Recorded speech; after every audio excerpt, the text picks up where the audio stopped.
Young people aged 16 to 24 are at increased risk of meningitis. They simply don't know about the disease, they don't know how it can affect them, and they're not taking up a free vaccine that's available through the NHS. The vaccine, which is available, has only been taken up by 33% of students.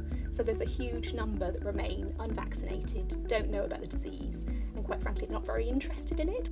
So we involved young ambassadors who've got disease experience right from the beginning. It was their idea, their concept. They worked with us all the way through, and we really wanted it to be quite different from any other medical films that we've seen before. Having the experience of having someone in my family who suffers from meningitis, I feel that, you know, this is a big responsibility for me. The bacteria shapes the bacteria in like a little ball with like prickly edges, and then viral as waves or something along the lines of that with like, you know, both have eyes, mouth, some legs and some arms, and I don't know, maybe they're, you know, have like a fight in the unibar.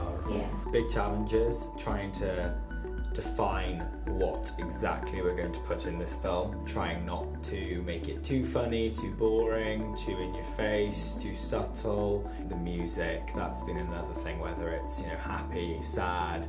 So trying to overcome those hurdles is probably the hardest thing. They think, oh, it's very childish, but that type of stuff works. So do you think like humorous, like funny, is going to be the best way of... We've stumbled across trying to get all the signs and symptoms into the animation, and also that how serious it can be, but kind of keep it on a funny side.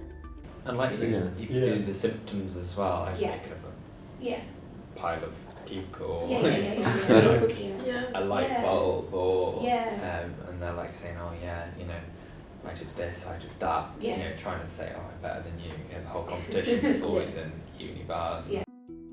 And the animators were so sort of open-minded, and they really just took this strange concept that we all came up with together and developed it and ran with it, and it's gone somewhere quite surreal.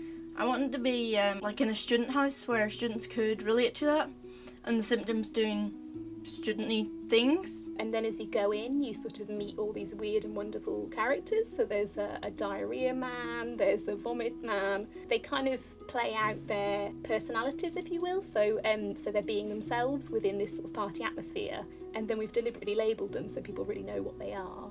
It is like a headache, but you can feel it's not the same. The worst headache of your life kind of thing. I think the really clever thing about the way that the animators work with young ambassadors is that they took their descriptions and they took actual medical information about the symptoms and sort of turned it into actual little personalities. So for example, the fever character is a hand with cold fingers, and I think that really puts across the fact that often with meningitis you have a high fever but cold hands and feet, so it's your extremities are cold. Young people don't want to read. They want something short and snappy that can like grab their attention, they're gonna subconsciously remember.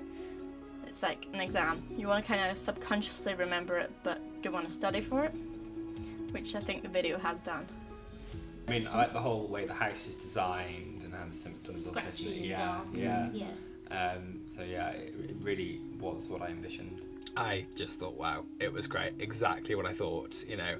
I thought some people were shocked when I said that, but yeah, it was definitely what I thought and what I expected from it. It may seem a bit gross to some people, but it's just, you know, what happens when you have meningitis. You can't escape the fact, and I'm glad that that has been shown, that the symptoms are there, and, you know, they're bright colours, but they're also showing what they are.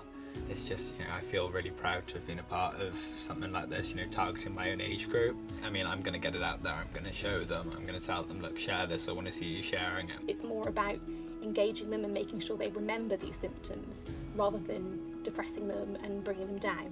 So if we've managed to do that, we're going to be really, really happy. Oh yeah, I'm going to share it. I'm going to spam Facebook with it and like tag everyone I know in it until they're sick of watching it.